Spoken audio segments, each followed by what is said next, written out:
விடுறது வீட்டில் கையில் ட்ரெமர், கை நடுக்கம் இருந்துகிட்டே இருக்கிறது, இதெல்லாம் ஏர்லி சிம்டம்ஸ்னு சொல்லுவோம் நம்ம. அது மாதிரி இருந்ததுன்னா நீங்கள் வந்து உங்களோட நியூராலஜிஸ்ட்டை போய் கன்சல்ட் பண்ணணும். இது பார்க்கின்சன்ஸ். பொதுவாக வந்து சில பேர் உட்காந்துட்டு இருக்க வச்சு வந்து டிவி பார்க்கும்போது கால் ஆட்டிக்கிட்டே ஒரு மாதிரி ஹேபிட்ஸ்லாம் ஒரு மாதிரி இருக்கும், விரலில் தட்டிக்கிட்டே இருப்பாங்க, நெட்டு முடிச்சுட்டு இருப்பாங்க. அதெல்லாம் பார்க்கின்சன்ஸ் கிடையாது. பார்க்கின்சனா பார்த்துக்கணும், அவ்வளோதான். நம்ம கண்ட்ரோல் இல்லாமல் நம்ம பண்ணுறது. இப்போ இந்த டோபமைன் வந்து அது வந்து எப்படி நீங்கள் வந்து இயற்கையாகவே நம்ம வந்து அதை ஸ்டிமுலேட் பண்ண முடியாதா? கொஞ்சம் அதோட இது அதிகப்படுத்தி இன்க்ரீஸ் பண்ண முடியாதா? என்ன மாதிரி ஃபிசியோதெரப்பி எல்லாம் பண்ணி அதோடைய ப்ராக்ரஸை வந்து கொஞ்சம் ஹால்ட் பண்ணி வைக்கலாம். பட் அதுக்கு கம்ப்ளீட்டாக நம்ம க்யூர் பண்ணணும். கொஞ்சம் மருந்து மாத்திரைலாம் எடுக்கணும். சுகர் மாதிரி தான், இயற்கையாக இன்சுலினை ஜாஸ்தி பண்ணுறதுக்கு நம்ம வழி பண்ணலாம். பட் அது தாண்டி போகும்போது நம்ம அதுக்கு டேப்லெட் எடுத்தா ஆகணும். அது மாதிரி இது தவிர்க்கிறது உணவு முறை முக்கிய காரணமா இல்லை நம்மளோட சேர்ந்த கெமிக்கல், அதாவது உணவு முறை இதை வந்து வராமல் தவிர்க்க என்ன பண்ணலாம்? வராமல் தடுக்கிறதுக்கு உணவு முறை, நல்ல எக்ஸசைஸ், ஃபிட்னஸ், ரெகுலராக நம்ம வந்து நம்ம எல்லாமே வேலை பார்க்காம வச்சுருந்தா பழுதடைஞ்சு தான் போகுது. அதனால எல்லாம் பேலன்சிங் சிஸ்டம்ஸ் எல்லாம் நல்லா ஒர்க் பண்ண வச்சுட்டு இருந்தோம் அப்படின்னா ஓரளவுக்கு தான் தடுக்கும். இப்போ வந்து டோபமைன் வந்து அந்த கம்மியாகிறதுனால இந்த டிசீஸ்ன்றீங்க. இது ஹைப்பர் ஆயிடுச்சுன்னா ஸ்கின் அது வந்து 1 மில்லிமீட்டர் தான் எரர் நம்ம அலோவ் பண்ணுறோம். மேக்ஸிமம் நம்ம அலோவ் பண்ணக்கூடிய எரர் 1 மில்லிமீட்டர். ஸோ அந்த நியூரோ நேவிகேஷனுங்கிற சிஸ்டம் வச்சு முன்னாடியே சர்ஜரிக்கு முந்தினாலே அந்த எல்லா டீமும் உட்காந்து இந்தந்த ஏரியாவை நம்ம இது பண்ணணும் அப்படின்னு ஆக்டிவேட் பண்ணணும்னு முந்தின நாளே நம்ம வந்து பிளான் பண்ணி அதுக்கு அடுத்த நாள் ஆப்ரேஷன் போதும். அது அந்த ஃப்ரேம்னு சொல்லுவோம், ஸ்டீரியோடாக்டிக் ஃப்ரேம்னு சொல்லுவோம். அது வந்து 3 axis, X axis, Y axis, Z axis, 3 ஆக்சிஸ்லேயும் நம்ம எந்த அளவுக்கு எரர் இல்லாமல் துல்லியமாக இந்த லீடை வந்து வைக்கிறோம், பேஸ் மேக்கர் லீடை வைக்கிறோம் அப்படின்னு நமக்கு துல்லியமாக சொல்லணும். அதெல்லாம் முடிச்சு 2 லீடு வைப்போம் அந்த தேவையான ஏரியா ஸ்டாண்ட். அந்த லீடை வச்சதுக்கு அப்புறமா கூட ஆப்ரேஷனே இந்த பேஷண்ட் வந்து மயக்கம் எல்லாம் ஃபுல்லாக கொடுக்க மாட்டோம், ஜஸ்ட்டு தூங்க வச்சுருக்கோம். அவ்வளோதான். அந்த லீடை வச்சதுக்கு அப்புறமா திரும்ப நம்ம பேஷண்ட்டை அவேக் பண்ணி அந்த கை கால் மூவ் பண்ணுங்க, பேசுங்க. ஏன்னா இது ரொம்ப ஸ்டிமுலேட் பண்ணிட்டோம்னா பேச்செல்லாம் போயிடும். ஸோ கரெக்டான அளவு மட்டும்தான் பண்ணணும். அதுக்கெல்லாம் பேலன்ஸ்டாக பண்ணி அந்த சர்ஜரி போதே அந்த லீடை வச்சதுக்கு அப்புறமா திரும்ப அவங்கள அசஸ் பண்ணி அவங்க நல்லா இருக்காங்களான்லாம் செக் பண்ணிவிட்டு அதுக்கப்புறமா தான் நம்ம பேட்டரி. இப்போ வந்து எல்லா நரம்பு தரிசியும் பார்க்கின்சன்ஸ் அப்படி கிடையாது.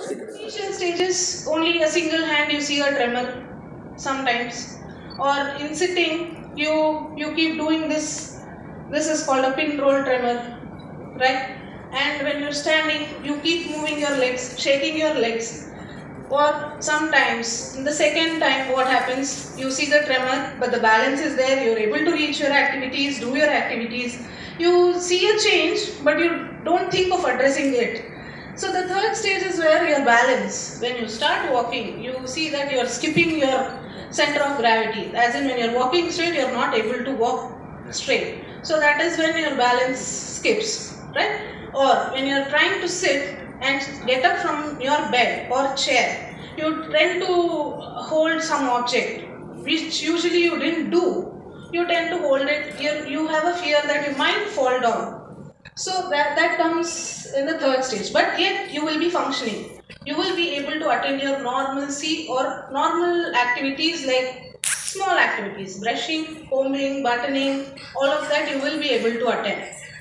The fourth one, with support you will be walking, as in there will be difficulty in walking, somebody has to attend to you, you have to make sure there is somebody who is watching you to prevent your falls. And the fifth final stage, when you don't address it early or when you don't know that it is Parkinson's and you delay the medication or you delay your consultation, that's where you go into wheelchair bound stage. Wheelchair bound stage, you need a person there right next to you to assist you for 24/7, right? The same, it is being explained. You're able to do your day-to-day life activities in the first one.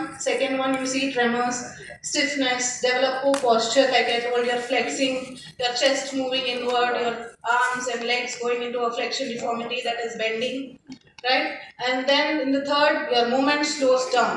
Your normal pace of walking will come down to a slow posture, a slow gait or a very fast gait. Either of the two. You take short steps or you walk very fast where it's as if gravity is pulling you, right? The fourth one, your symptoms of the disease will pitch in a faster mode, in a fast forward mode, where your day-to-day activities are difficult, you're not unable to do things alone by yourself. The fifth one, walking and standing, zero. Zero as in it's very, very, very difficult. With two people by your side, you will be able to do things maybe, but you will not be able to attend your day-to-day chores. This has been rising in younger people. Earlier, Parkinsonism was a disease of people more than the age of 60 and less commonly above the age of 50. It has become more and more common now, with almost about 67 cases per 100,000 in India, is the latest statistic that I just read. It is not just a disease. For a patient, it takes away their ability to live their daily life. In severe cases, they're not even able to do things like put on their shirt buttons, walk, go for a walk, go out to do some basic activities. They may even need help to go to the toilet. It is a chronic disease and it requires the highest level of expertise. Whether it is medical management, assessment, or something advanced like deep brain stimulation, we have an extensive team of experts led by Dr. Dinesh Nayak, Dr. Nigel, Dr. Satish, Dr. Praveen, Dr. Arul, and Dr. Praveen, all of them, and including our latest youngster, Dr. Venkat, who has actually worked in neuro rehab and neuroimmunology. So we have this extensive team which helps patients as per their condition to live their life in the best possible way. Since Parkinsonism is a chronic disorder, it requires the quality of life to be maintained to a patient. That is the most important. And that is what our team does with a lot of expertise and passion. On this occasion, I would like to thank our chief guests for gracing the occasion and would like to appreciate the excellent work being done by our team. Thank you, Dr. Dinesh Nayak, Dr. Nigel, and your entire team. And I'm sure this program will be a grand success. Thank you.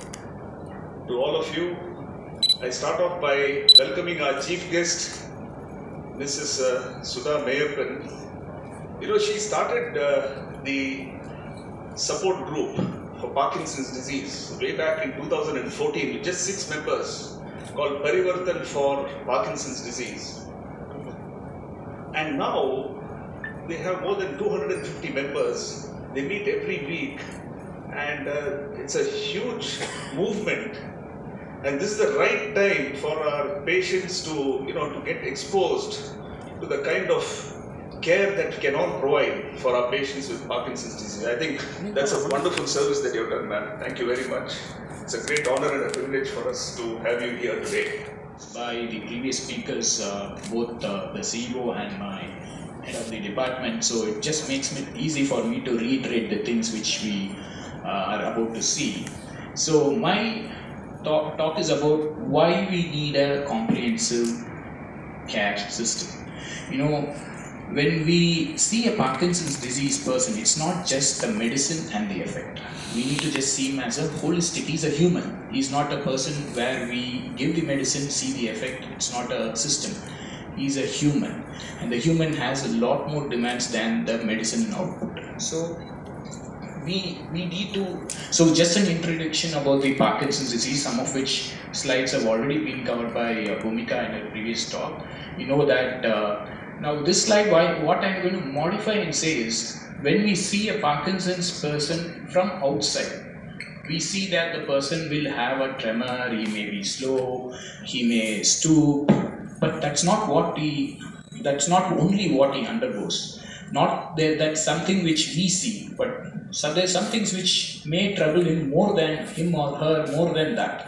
So they may be having problems with sleep, they may be hallucinating, they may be having problems with the bladder and bowel, their moods can be changing, they will be having a balance issue, but that is going to be the major problem because these balance issues leads to fall and then leading on to other complications which will make him hospitalized and lose his confidence. So who is going to take care of all these things? Is the medicine alone a cure for this? No, actually not. So this needs a lot of reassurance and a team working around them. So they should feel that they are under safe hands. They have to feel that they are being cared by not only one person, but a group of people who are going to take them forward in their lifetime. Now you see this, most of these Parkinson's people they're almost in their age of retirement or they're retired. So the rest of their life, they've run all their life, they've worked, they want a peaceful and a best quality to spend whatever savings they have. And when this disease strikes, it's a horror. So we have to think them as a holistic person, and that's where this comprehensive service is going to make a difference. Now,